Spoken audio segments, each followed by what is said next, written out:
Right, guys, I thought I'd make a video about car financing and how I went about it to get a good deal for me, or what suited my wage or where I live, kind of thing. Because everyone prefers different ways of doing it, and they prefer maybe a different method, or maybe some people like an high monthly rate, so they don't have to put as much deposit in, whereas I did something different. So I thought I'd talk you through how I did it and the two different ways of how to do it. Well, the two main different ways of how to do it, or maybe three ways actually, if you're including leasing. But obviously we're talking about financing, so it's two really. But yeah, I'll start off with leasing and tell you why I'm not going to really talk about leasing, because I'd never consider leasing. I don't really see the point in it. Sometimes you're even paying more than you can get a finance deal for. I know some people who are paying stupid money, like £700 or something, just for C-class Merc kind of thing. Not AMG or anything like that, just a C-class Merc. Obviously, that's about a 40 grand car. My car, well, we'll start now with my car. My car, when I spec'd it up initially, spec'd it to about 60,000, which I think everyone does initially. And then after that, I started being a bit more realistic. I took some extras off what I could do without, which were the motorway assisting, where it keeps you in the lanes, and the city pack kind of thing, where it stops you if you're getting too close to someone, or it bleeps or so. Well, you know what I mean, kind of thing. There's not really much need for them unless you're cruising all the time and just enjoying the drive, whereas I'm always on paddles and always giving the car some down country lanes and things like that. I'm not really the type of person for cruising, so as you would imagine, I do use a lot of fuel. So I brought my car down to about 57 grand, and then when I worked out the finance, well, when I was talking to Audi to do with all the deals and everything like that, it was still a bit too high for me on my monthly payments. But I know a couple of extras what I had on I could still get rid of, such as the Matrix LED headlights. I didn't really need them. I wasn't that bothered about them. I just wanted the dynamic indicators on my front, but obviously I can get rid of them. I'm not really that much they don't really serve that much purpose. I just like the look of them, so I got rid of them. What else did I get rid of? I can't quite remember what else I got rid of, but yeah, it was something else that wasn't really a must for me. I mean, you guys might say different. You might think with my Matrix LED headlights are a must for you, because they are really nice, really well built, and are really good at what they do. So I got the car down to 54 grand, 54,600 or something like that. I can't really remember the bang on figure. And that is this car. Right, the 54 grand 600, whatever I said, that is this car what I'm sat in now. I didn't take any more extras off after that. So then obviously I was talking to Audi. I talked to a couple of Audis at the same time, which I think everyone does really, because you're trying to get the best deal for yourself. The Audi that I didn't buy it from got it down that much and did really, really well. But the Audi I did buy it from is where my dad always gets his cars from. He's got an Audi RS3 saloon at the minute. I might do a comparison video on them too, on this and my dad's car soon as well, seeing if it's worth the extra money, this car. So keep a look out for that. But yeah, because my dad's bought so many cars from him, they looked after me in regards to, they said, look, you get the best deal from that Audi, who I went to, the other one who I didn't buy it off, come back to us and we're going to beat it. So I went back to them. I said, look, Audi, whichever it was a Doncaster one, have offered me 600 and it's like £640 a month with a 5 grand deposit, that was, which obviously is a good deal. It's a really good deal, but still the monthly payments were a bit too high for me. I know if I needed to, I was going to put more deposit in than 5 grand. That's what I initially started on, 5 grand deposit. That's what I was working off on the phone when I was on the phone with them. So I went back to Audi Wakefield. I said, look, come in and we'll sort a deal out for you. Now, before I go into it, I will mention that my car is on PCP finance. It's finance deal on PCP. It's not a HP. I do believe that's what it's called, HP, where with HP you pay in monthly payments, and when you get to the end of a 4-year term or whatever it is, my car's on 4 years, so we'll work off 4-year term. When you get to the end of a 4-year term, your car's paid off, it's yours. PCP is a bit different. You pay your monthly payments, and then when you get to the end of a 4-year term, there's a balloon payment to pay if you want to keep the car at the end, or you can send it them back, and maybe they might owe you some money. So that's what I'm on. Obviously I've gone with this one because you can get it down cheaper, and after 4 years I'm not really going to see myself in this car anyway. After 4 years I'll probably be not bored of it. I don't think you really can get bored of this car, it's unbelievable. But yeah, after 4 years I'll probably be a bit fed up, maybe want a different car. So that's why I've got a PCP deal. So I went into the Audi that I purchased the car from to look at all the deals and what they were going to offer me, try and get the best deal possible for me. I sat down with them. They told me that they could get £4 a month below the other dealer I went to, which wasn't really doing it for me really. I wanted them to give me an offer I couldn't really resist. So I said, what happens if I want to put an extra £4,000 on top of my £5,000 deposit in?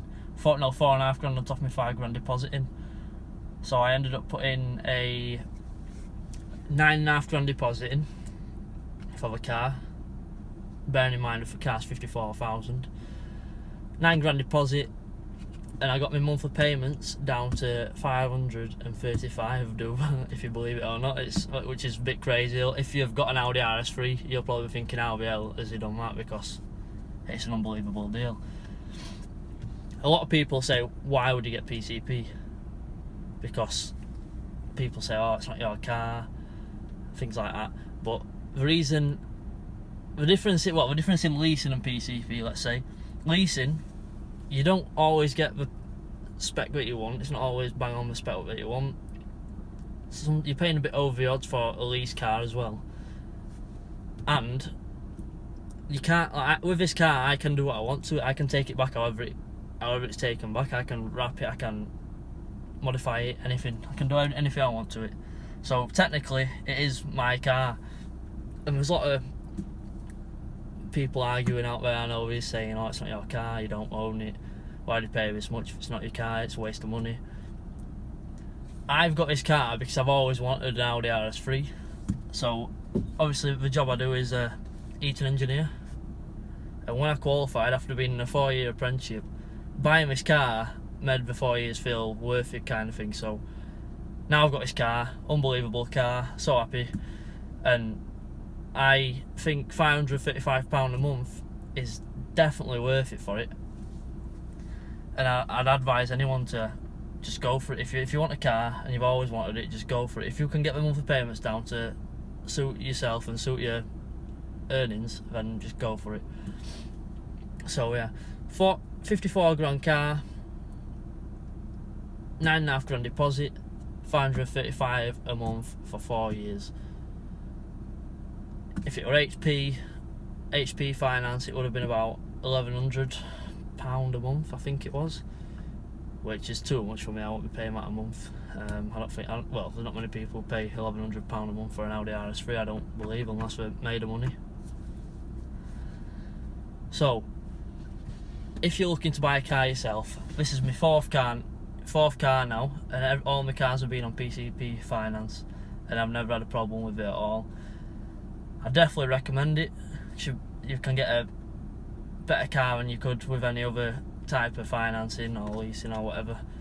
You can get yourself in a really, really good car. A lot of people dislike it, which I don't know why.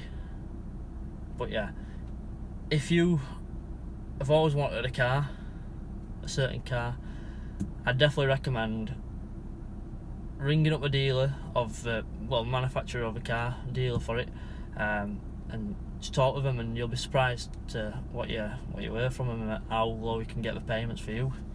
Just a bit of, you got to obviously try and get them down a bit on the payments, which obviously not always easy, sometimes you can't, but do try your best. But yeah, for people who are a bit deciding whether or not it's a good thing, I'd definitely say it's a good thing. And obviously you've always got to make sure that you're going to be able to afford the car, because once you're in it, you're in it, you're not getting out of it. Once you're in it for free, you've got to be able to afford it. Obviously it's not just affording the monthly payments for the car, you've got to be able to afford the fuel, which obviously this car is a bit bad on fuel, but I expected that before I bought the car. So when you're getting your monthly payments down, make sure you're getting down low enough to know that you're still going to be able to afford the fuel. And you've got to think of other things, like what happens if something breaks on the car. Obviously it's a brand new car, so you'd hope not, but what happens if something breaks on the car? It can be quite costly. And also, if let's say you get sick from work, which I am at the minute, I'm actually off work at the minute, if you get sick from work, are you going to be able to afford to keep up the payments? And also, if you get sacked from your job, you need to make sure you've got a bit of money in your bank to keep them payments going until you can secure yourself another job. So you need to bear all this in mind, and that is the really important part of going into a finance deal. You've got to make sure that you're going to be able to afford every single payment, not miss one, because obviously that's bad on your credit score. Then make sure you can afford all the fuel, and make sure you can afford parts if a break, or payments if you're out of work. And you've got to make sure that you're going to want to stay in the car for not a lengthy time, but let's say if you wanted to get out of a car after 6 months, it's going to cost you a big amount of money just to get yourself out of this contract. Sorry guys, I've had to move you behind my screen, my infotainment screen, because my camera got a bit too warm and it started playing up with a battery or something. I forgot what it said. So yeah, you're also going to want to make sure that you're going to want to stay in the car for quite a while. You're not going to buy the car and want to get rid of it straight away, flip it straight away, as some people say. Because, for instance, I've had 4 cars now, like I said, on finance, PCP finance. The first one was a standard Fiesta, and then I've had 2 STs, different models, Fiesta STs, different models. But yeah, the first car, the standard Fiesta, I took back after about 14 months, and they let me straight into an ST without paying any more. So that was alright.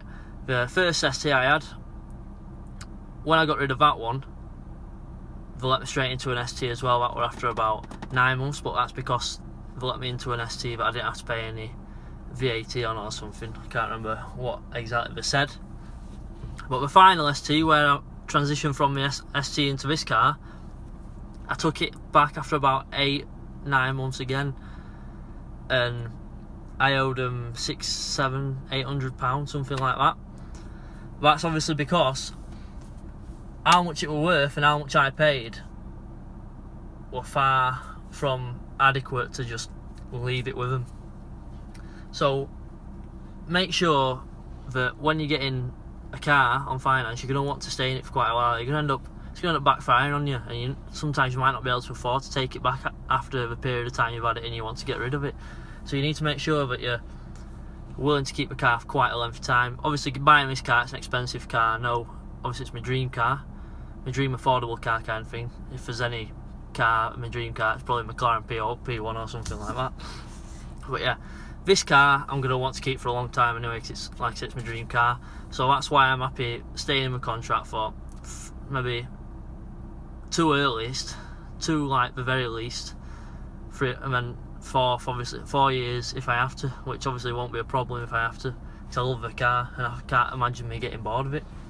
But yeah, if you take anything from this video, that you need to make sure that